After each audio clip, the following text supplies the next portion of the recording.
Noticiario 1936. Los 150 días que cambiaron la historia de España.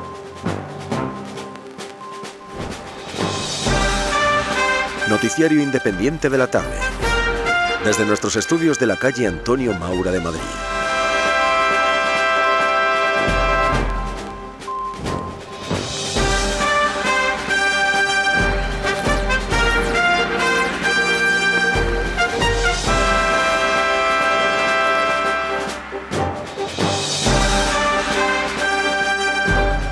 Muy bienvenidos, queridos amigos, a nuestro boletín informativo correspondiente al día de la jornada, 7 de julio de 1936. Y por supuesto en nuestro editorial hacemos referencia a la fecha de hoy, San Fermín. Aunque las fiestas de San Fermín ocupan las primeras páginas de los diarios, la inestabilidad política y la creciente violencia que azota a todo el país es extremadamente preocupante. Las 4 bombas que explotaron durante esta jornada en diferentes calles de la capital dejan en evidencia el clima de auténtica crispación que hay entre las personas que forman el pueblo español y que, si se sigue descuidando, tomará un camino de no retorno hacia la más absoluta de las violencias en la que españoles de todo tipo de ideologías se verán salpicados. Mientras tanto, en Alemania, su líder, Adolfo Hitler, exige sacrificios a su pueblo para reorganizar y rearmar un ejército ilegal a ojos internacionales con la pretensión de devolver a Alemania su grandeza perdida. Queda pues claro que en un mundo de violencia la tolerancia tiene cada vez menos espacio. Y nos vamos a ir con nuestra primera noticia de publicidad y después, ya saben, información nacional. Blenorrogia, un producto nuevo de efectos asombrosos, Dagonar. No es una fórmula compuesta de productos conocidos, es un nuevo antiséptico urinario antigonocócico desconocido hasta hoy día. 1400 veces más potente que el fenol, previene con toda seguridad y cura en menos de 8 días sin lavajes ni inyecciones. Dagonar. Y abrimos nuestra página de información nacional en Radio Universal, como no podía ser de otra manera, en Pamplona. Hoy es 7 de julio. Y como cada 7 de julio, San Fermín llega a la capital navarra, a Pamplona. Tras muchísimos años de encierros, esta tradición sigue estando muy arraigada, tanto en Navarra como en el resto de nuestro país. El tradicional chupinazo ha sonado esta mañana a las 8 de la mañana, después de que resonara entre las calles de Pamplona la tradicional canción dedicada al patrón de la ciudad, San Fermín. En la capital de España, en Madrid, han explotado hoy 4 bombas en diferentes calles. Las vías afectadas han sido la de San Vicente, Corredera Alta, Ponciano y Marqués de Santa Ana. A pesar del número de artefactos, tan solo resultó herido de forma leve un vecino a causa de la metralla del artefacto. La policía peinó la zona sin encontrar a los autores. Y nos vamos ahora hasta Barcelona, donde hay que hablar sobre otra explosión. Esta vez el suceso ha dejado 4 heridos y se ha dado frente a una fábrica de productos químicos en la calle de Borrell, número 128. La misma fue motivada por haber estallado una bombona de ácido sulfúrico cuando era trasladada desde un camión a la mencionada fábrica. En clave política, el Consejo de Ministros ha aprobado un plan de pequeño regadío y ha adelantado que contará con un anticipo de 300.000 pesetas para indemnizar a los obreros de las fábricas militares de Asturias. Y vamos ya, antes de pasar a la información internacional, con una nueva noticia de publicidad en Radio Universal. Retenga en su boca el encanto de la juventud con la crema dental Listerine. Cuide su boca, cuide su salud. Crema dental Listerine. Y vamos a abrir nuestra página de información internacional con el importantísimo discurso que el Führer alemán ha pronunciado en Weimar. El líder alemán ha pronunciado un discurso dando por terminada la celebración de los actos conmemorativos del 10º aniversario de la primera asamblea del Partido Nacional Socialista Alemán, tras haber sido levantada la prohibición que pesaba sobre este. Hitler dijo textualmente que si exigimos sacrificios de todo el mundo, entonces cada alemán sabrá que es más conveniente para nosotros, para nuestras vidas, nuestro comercio y nuestros hijos, que se hagan estos sacrificios por un ejército alemán con preferencia a las reparaciones de la Primera Guerra Mundial. Incremento de la violencia marxista En Francia, según medios franceses como La República, los objetivos de estos alborotadores son derrocar el régimen burgués e instaurar el soviético en la República Francesa. Fuentes anónimas afirman que estos grupos reciben órdenes directamente desde Moscú. El Hecho de París, la publicación, anuncia que se ha presentado una demanda de interpelación al ministro del Aire, al señor Cot, según parece a consecuencia de haberse comunicado a los soviets algunos planes y maniobras militares del ejército francés. Y en cuanto a la información deportiva, como siempre, la última hora procedente de nuestra redacción.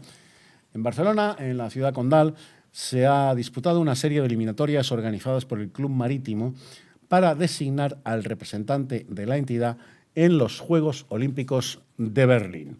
Y hasta aquí nuestro boletín informativo de la tarde en Radio Universal.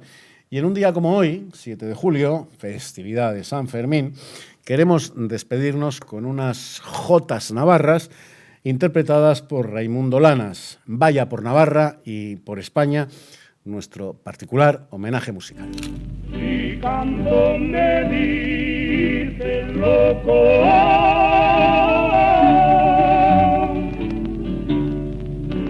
y si no canto.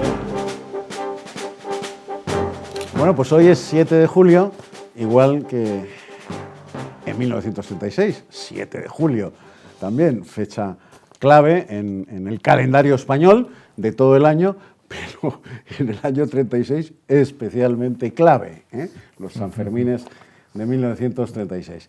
Y para hablar de aquella jornada, el 7 de julio de 1936, de lo que sucedió, de lo que estaba sucediendo en España, pues ya les venía yo diciendo en programas anteriores que estaría con nosotros José Luis Orella, primero porque es profesor de Historia Contemporánea, y segundo porque es navarro. Ahí está. Porque navarro, ¿quién mejor que un navarro para hablarnos de lo que sucedió el 7 de julio de 1936 en España y en Navarra? Vamos a ver, José Luis, en Pamplona, a pesar del anticlericalismo que reinaba en España, se volvió a cantar una vez más San Fermín. Navarra era una provincia distinta a muchas del resto de España en muchos aspectos, pero fundamentalmente en el aspecto religioso. Navarra se mantuvo, en fin, como una catacumba frente al anticlericalismo y el laicismo de la Segunda República. Hombre, hay algunos escritores de época que la retratan como la Esparta de Cristo, ¿no? Sí. Aunque el canónigo... Orgulloso título para Navarra, por cierto. Aunque el canónigo de la catedral, digo, pues yo haré de Pamplona la Atenas del momento, ¿no? El querido don Fermín, ¿no? Y así, entonces sí que va a demostrar en ese sentido una gran viveza y un gran protagonismo de su sociedad civil en todo momento, ¿no? Frente a la Segunda República y en todo el tipo de aspectos, frente a las imposiciones de la ley, intentando limitar las libertades de la ciudadanía de entonces, ¿no? Y Navarra será un ejemplo de cómo se defendían las libertades frente a esas intromisiones que desde luego se habían desarrollado del gobierno frente populista, ¿no? No pudo la Segunda República acabar con la fe profundísima de la inmensa mayoría de los navarros, por no decir la totalidad. Yo creo que no nos equivocaríamos. No pudo acabar con la fe y además con las muestras de fe populares de los navarros durante los años atroces de persecución religiosa, desde 1931 hasta que acabó la guerra. Sí, con una gran transversalidad por todos los lados, de clases altas, medias y bajas populares por todos los lados, y desde luego con una gran unanimidad en ese aspecto de toda la sociedad. O sea, todo el mundo demostró primero esa integridad de la fe de forma transversal, y luego con una pluralidad en ese sentido política. Desde luego se sintieron todos hermanados en esa forma de que Navarra fuera esa punta de lanza un poco que sirviese para restaurar un poco el orden y la libertad en todo el país, ¿no? Lo fue, efectivamente. A mí el ejemplo de Navarra me ha recordado siempre el ejemplo de la Vendée en la Francia revolucionaria frente al laicismo impuesto a sangre y fuego por los jacobinos, la resistencia célebre de los católicos de la Vendée frente al terror anticlerical jacobino. Eso mismo sucedió en Navarra. Vemos que el gobierno, José Luis, adjudica dinero a la agricultura, concretamente 300.000 pesetas de la época al pequeño regadío. ¿Pero España tenía entonces tanto dinero? Porque 300.000 pesetas entonces era mucho dinero. Era mucho dinero, sobre todo con sueldos de jornaleros casi de 2 pesetas y casi el empleado más que contento si podía llegar a 7 pesetas. Entonces estamos hablando de cantidades muy importantes y desde luego con medidas, se puede decir en cierto modo, de signo muy populista, para tener un fuerte protagonismo en el mundo agrario y sobre todo compensar y evitar una mayor radicalización esencialmente de sindicatos como la CNT, con una fuerte impronta en los campos agrarios, sobre todo en el mundo aragonés, que podía producir choques todavía de mayor intensidad revolucionaria, ¿no? Entonces son medidas para aplacar un poco las fuertes reivindicaciones de las federaciones revolucionarias, ¿no? Tanto de la UGT en La Mancha como de la CNT en el mundo aragonés, ¿no? Pues ni aún así lo consiguieron. Desde luego. Y aún así lo consiguieron porque el objetivo de socialistas, comunistas y anarquistas fundamentalmente era otro, era hacer la revolución, no dar estabilidad y prosperidad a los trabajadores de ningún gremio, sino hacer la revolución. O sea que ni siquiera esas 300.000 pesetas que repetimos era un dineral para la época, bueno, pues paliaron absolutamente nada. En Francia, José Luis, gobernaba el Frente Popular, pero la noticia de la que hemos hablado dice que los comunistas conspiraban para hacerse con el poder por orden de Moscú directamente. Los partidos comunistas en muchos de los países van a ser bastante minoritarios, o sea, no tenían esa capacidad de poder llegar democráticamente al poder. Curiosamente, el partido comunista más fuerte que existía a nivel europeo era el alemán, que llegara a tener 5 millones de votos, ¿no? Entonces, el único modo que ellos estratégicamente van a mover va a ser el Frente Popular, ¿no? La gran creación de coaliciones parlamentarias, las cuales el protagonismo lo tendrían los otros partidos, pero ellos, gracias a lo de Moscú, serían un poco los haces de unión un poco de esos frentes populares. Y finalmente, con la fuerza electoral y de las masas de los otros partidos, conseguirían ellos acceder a los puestos de mayor responsabilidad política que a ellos les interesaba, ¿no? Llegar al poder, pero con el voto de los otros, ¿no? La verdad es que en eso, José Luis, hay que reconocer a los comunistas que han sido unos grandes estrategas políticos, por eso los frentes populares que nacen en la Tercera Internacional, cuando ellos cobran, en fin, conciencia de que por sí mismos no van a alcanzar el poder, entonces crean los frentes populares para aliarse con partidos similares, pero siempre subalternos al Partido Comunista en cuestión. La verdad es que es una estrategia brillante, siniestra, pero brillante, las dos cosas a la vez.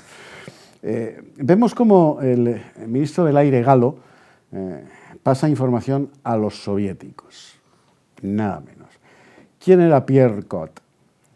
Hombre, era uno de los hombres de mayor responsabilidad que van a tener en el gobierno y es uno de los puntos un poco flagrantes de ese poder soviético en Europa. Todo el mundo se fija en esos partidos comunistas, pero resulta que luego, como un iceberg, ellos tenían un control directo sobre muchas personalidades que oficialmente no eran comunistas, pertenecían al Partido Socialista o pertenecían al Partido Radical, pero que ya de forma subterránea respondían a las realizaciones de los partidos comunistas a través de sus servicios de inteligencia, etcétera, ¿no? Entonces, Cot va a ser uno de estos representantes, como va a pasar también con algunos, por ejemplo, Kim Philby, el periodista en Inglaterra, luego famoso espía, que de forma, se puede decir, indirecta respondían a los intereses comunistas, pero sin visualizar, se puede decir, sus simpatías o su pertenencia. Eran más útiles en sus primitivas formaciones,